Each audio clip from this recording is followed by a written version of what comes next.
What's up, channel? Welcome back to another episode on Cycon Excavation and Utilities, behind the scenes of excavation and utilities content. Guys, thanks so much for joining us. On this one, we're gonna be kind of talking about chip and seal, water mitigation. We're working on a residential longer driveway. It's definitely gonna take some work. If you're doing this, or you might be looking at putting in a longer driveway, say 3 or 4, 5, 600 feet, I'm gonna show you a couple tips and tricks to hopefully help you with your design of where your driveway might wanna go, but hopefully save you some money like this guy. This chip and seal is a great idea. It's great, but you gotta deal with the water. Before you put gravel, before you put nice asphalt, before you nice concrete, all that, you gotta deal with the water, how it's draining across your driveway. It looks pretty for 6 months, but essentially it's gone after that 6 months because water wasn't dealt with and it's just protruding and cracking and looking like poop. What are we doing? I sit here, talked about a couple of different things. You can tell this driveway, essentially right where I'm standing, it kind of bowls down to me. Behind Will, everything drains this way. Everything essentially through the entire yard drains towards the driveway, and this driveway keeps on running out, right? So we're gonna be placing some culverts through this drive like it should have had from the beginning. Got one going up there in the front, one going down here by his private drive. We're gonna fill in some low-lying areas, force the water, channel the water where we want it to go, slip underneath the driveway so we can get it off of his driveway so he's not dealing with water, asphalt, chip and seal, any of it, gravel, don't mix. You gotta keep the water off of it. That's why we have curb and storm drain. That's why we have storm drainage that goes underneath the road, right? To get the water off of us, or off the infrastructure so we don't sit there and pothole up. Half the country is dealing with potholes. Explain to me why potholes are happening, right? I'll explain to you in a very quick, short version. When you have an intense freeze, everything contracts in that asphalt, starts to thaw out, so does everything else. Then you dump 8 inches of rain on top of it. All that water is gonna seep into those cracks as it's expanding, causing what? Weak ground, truck hits it, knocks the asphalt out of it, creating a pothole. So be watching for those. I know I have seen plenty of memes, not only memes, but DOTs coming out, Arkansas, Missouri, talking about potholes and what we're doing. That's exactly why we're here. This customer paid for chip and seal with another subcontractor, and the subcontractor just came out here and did some chip and seal. Didn't think we needed to deal with any of the water or any of this crap around here, so we've come in for the same money that we're going to be charging this customer. They paid for them to do chip and seal less than 2 years ago. Hopefully we're gonna base rock this, get it to where the water stays off of the road so they can keep driving on a nice, dry, compacted driveway that they can get in, out of that beautiful garage and out to the street. Takes a little bit of work, a little bit of thought process, a little bit of planning, but well executed. You don't have to maintain it every 2 months like you think you do, so.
Guys, you've got to check this out as this has been kind of being made, and I hope this, guys, has hopefully helped you visualize from the beginning of this video when I was sitting here talking about what we were going to kind of do. I'm sitting on, I don't know, 10 loads of base rock. We're fixing to hopefully eventually keep it on this driveway forever. You know, maybe a load, one load or two a year, but Homie was, had chip and seal down, he had base rock down. He needed some water mitigation is what he needed. So we've got some culverts and some other stuff you've seen go in. We've got 1, 2, 3, 4 culverts, filled in some areas that were letting water just drain right through trees.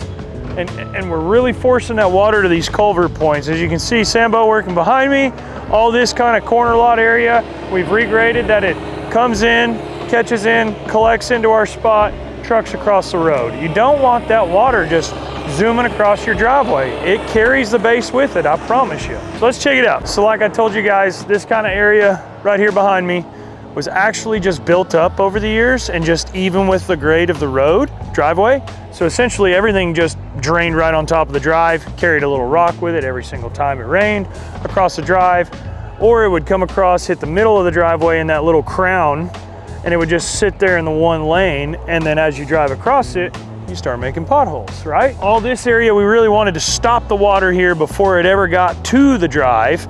We've dug it down. You can see we've got a little collection point below me at my feet. Yes, it's mucky. Everything will have a little bit of a basket of bee stone. This is what we call bee stone. You guys might see it like at your construction entrances. This is locally to Arkansas. This is what we would put in our construction entrances. And as tires come across, obviously, they take a little bit of mud. They beat the vehicle up as it's going across, and it usually tries to mitigate track out onto the road. Really good point to put around water entry or exit points that water could maybe get up underneath here, underneath your culvert. I mean, it doesn't have to be bee stone from the quarry. It can be a bunch of hand-picked rocks out of your yard. I don't care, but usually rock without a bunch of fines in it.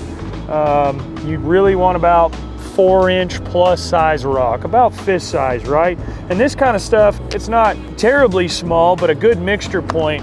Of course, if you can, concrete around this as well is a great substitute as well. You just want something that the water can't get in behind and start digging this road out a ways, right? Water collecting all through here. Let's jump over these piles of base.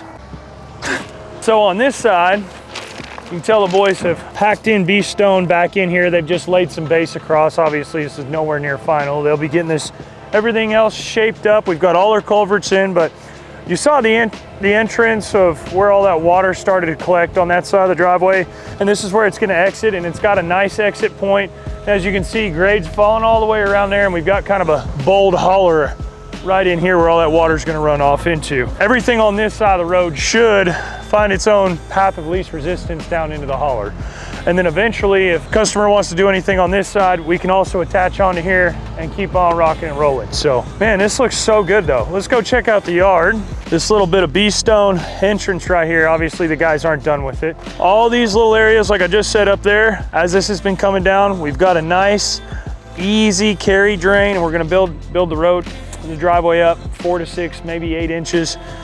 Compared to what it is now. So we should have most of all this water traveling and catching on this side of the drive. If anything does come off here, it'll catch this, hit down here, and head to our collection point, hit our drainage, dadgum culvert, whatever you want to call it, but it's a drainage point. But this was already a naturally draining area, and it had a little bit of a ditch cut out. So most everything that was getting collected back through here essentially ran down this side of the trees and hit here, and it was already the path of least resistance, right? Put one in here. We've got an exit point on this side. Again, fanning off away. It's gonna carry all this collection of water in this area, basically straight down to that point, out and over. Not over his driveway. What a novel concept. And we've got another one right here. Said it like 3 times, but the boys ain't done. You guys have seen action shots along this way. This stump is gonna be a good barrier point on both sides. It's gonna catch some more water coming through here. It was already a natural drainage spot. Let's hit that culvert. Let's get it on this side of the road and get it out of here. You see where Will's truck's parked up there. Shout out to the bow tie gang. Bow tie gang, come on. Anyways, was that funny or no? You can see from where Will's truck is, it naturally drains all the way to this low spot where we've got 2 culverts. So effectively everything else that's draining out there is coming to these low points and kicking out, right? Don't try and change the path of water without the proper materials. You can do so. Most of the time you can't though. It's gonna go right back where it wants to go. It has that path of least resistance. Everything collected down here, and then we've got a little bit of a hump back to it to right here, and past this, it falls all the way back down to this nice little corner of the drive, and I'll show you guys. So his garage comes out, and everything enters into this corner right here, but this corner is taking all of this drainage right here, and it's just running across the road right now, which that's where we're trying to mitigate, obviously, right? So this, let's see if I can still find a piece of it. Sam's probably tore it all up. But that chip and seal that he paid for before has just absolutely disintegrated because the water gets below it and it literally chips apart. But this point was a very big point of collection. We've got everything from his garage, his front yard, and everything from that next collection point catching down to here. This was a very crappy, low-lying area. And not only that, as he's coming down his driveway, he's turning in to go up to his house, right? Obviously, it's gonna take a little bit more of a beating than just driving 2 tires down the pass. So let's prepare for that a little bit. Let's get all this water that wants to sit on this corner and just barely ease its way across.